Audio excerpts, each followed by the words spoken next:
Editor-in-Chief for conceptualizing this panel.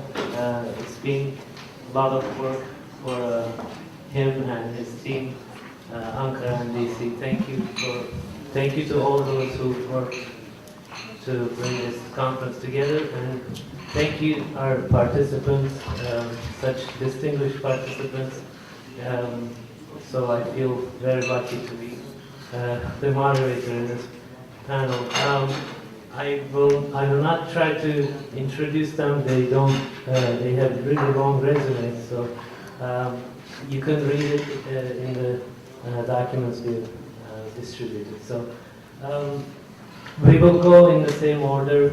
First, Mr. Ibrahim Kalin, Chief Advisor to Prime Minister of Turkey, will speak on Turkey's foreign policy, framework, values, and mechanisms.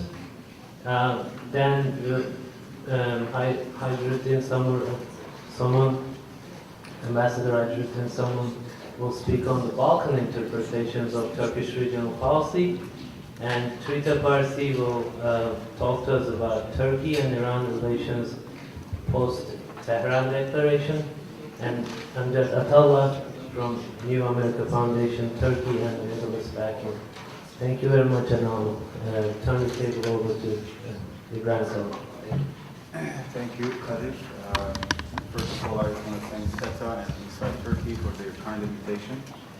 I was asked to speak about Turkish foreign policy and about its framework, values, and mechanisms. But I was given only 12 minutes today to do the job, so perhaps I can do half of the framework in 12 minutes. That means I'll probably have to speak for the whole entire panel, but of course I won't do that. So in some basic outline, I will try to give you some idea of where Turkish foreign policy is heading, and what are some of the issues that lie behind some of the headlines. What are the values we try to implement in our foreign policy, and what are some of the mechanisms that we try to use. First of all, the major changes in Turkish foreign policy have been noted, obviously, by a lot of observers. The famous Axis debate about Turkey's multiple directions has been on our agenda. And the way we look at it is that Turkey is responding to the new realities of a multidimensional world in a new multidimensional geopolitical context. Obviously, at the end of the Cold War has been almost 20 years now, but some of the mentality, some of the strategic thinking has not really caught up with the new realities of the first decade of the 21st century. What do I mean by the multidimensional realities of the geopolitical context in which we operate? First of all, the artificial walls of the Cold War are coming to an end. You see a very speedy rapprochement coming together of different ideas, agents, actors, countries around the globe, not only in our region. One reason why you hear so much about Turkey's involvement in the Middle East, in the Balkans, but particularly in the Middle East, is that because there is a lot of action going on there. There is a lot happening there, and most of the things affect global politics directly. Otherwise, we have a very engaged relationship with a lot of European countries, bilateral relations with many European countries, including Germany, France, in spite of their opposition to Turkey's full membership in the European Union, or with Italy, with Spain, the number of other countries, UK, not to mention other countries like Switzerland and others. We have this relationship. We have relationship with other countries around the Mediterranean, with Russia and others. But obviously, in the news, the events in the Middle East get the most attention, and since Turkey is actively involved, suddenly you have this picture emerging, suggesting that Turkey is only interested in the affairs of the Middle East. That's not true. That's only one side of the picture. Second mistake that a lot of people make about Turkey's active foreign policy is that they take a picture and they freeze that frame in that picture and analyze it. So you have a frozen image of certain instances of Turkish foreign policy rather than a process analysis. And if you do the process analysis of the last, say, 7-8 years, we had a lot of ups and downs in our bilateral relations with a number of countries. I mean, remember March 1st, 2003, when the Turkish parliament rejected the motion to allow American troops to invade Iraq. Oh, I mean, there was again this sense that, oh, you know, Turkish-American relations have hit a big bump, there is no recovery from that, etc. But we've come a long way from that, even though Turkey was not in any way actively involved in the invasion of Iraq, but Turkey has been one of the most active countries in the rebuilding efforts of Iraq since then. The most recent, I think, example is Turkey's efforts in establishing a government in Iraq.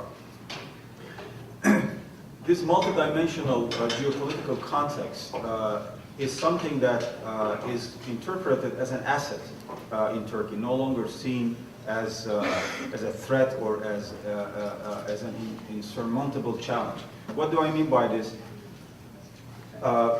As our foreign minister, Davutoğlu, has outlined in his book as well as in numerous of his speeches, history and geography are the two determinants of a country's foreign policy or a country's position in world affairs. And if you look at our history and geography, where we are and what kind of a memory, what kind of a historical memory we have, these two determinants play a key role in how Turkey relates itself to events in the region, to countries in the region, its bilateral relations and multilateral relations. During the Cold War, most of the time, analysts in Turkey as well as other places considered history and geography of Turkey to be a burden.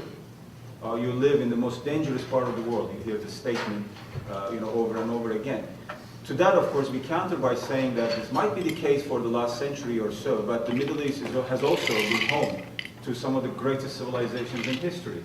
I mean, the Mesopotamian Valley itself has produced numerous civilizations. It has produced culture, art, sciences, coexistence, and ethics of coexistence, multiculturalism.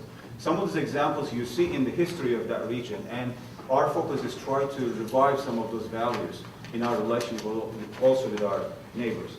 As far as geography is concerned, of course, we cannot do anything about our geography. We are right at the meeting point of several continents, several civilizations. But more importantly, as far as the geopolitical world is concerned, we are at the center of probably some of the most important developments in international affairs that affect the global order. Whether you talk about the Balkans, you talk about the Caucasus, the Middle East, Iraq, Iranian nuclear file, Mediterranean, and so on and so forth, all the way to Afghanistan. We are part of that geography. And for us, not to pursue an active foreign policy, to get involved in the issues, is not a luxury we can afford. One last point about the framework. Of course, when we try to engage with our eastern and southern neighbors, we don't do this at the expense of our relationship with our western neighbors, western allies. Again, this has been, I think, one of the misperceptions about Turkish foreign policy, that is, one has to come at the expense of the other. We no longer think in terms of oppositional identities in Turkey. We don't think Turkey, who is a member of NATO, who tries to be a full member in the European Union, has to give up on its relationship with its eastern neighbors. Or, since we are engaging more and more with our eastern neighbors, increasing economic cooperation, diplomatic cooperation with them, it doesn't mean that we have to lessen our emphasis on Turkey's EU membership. To the contrary, if you look at actually what has been done to fulfill the conditions for full membership in the European Union over the last 7-8 years, they outpace everything that has been done over the last 40-some years since we applied for the first time to European Union in 1959 or 1960. Therefore, we try to balance these multiple relations. We are obviously motivated also by our economic and security interests in doing this. There is a mixture of idealism and realism in that foreign policy. As we have an economic interest, obviously, in improving our relations with our neighbors, with Syria, with Iran, with Iraq, with Gulf countries, with Mediterranean countries, because now, just to give you an example, Turkish businessmen have become one of the most important and active agents of Turkish foreign policy. That policy is no longer conducted only by diplomats or by bureaucrats. You have a multiplicity of new agents, new actors, shaping Turkish foreign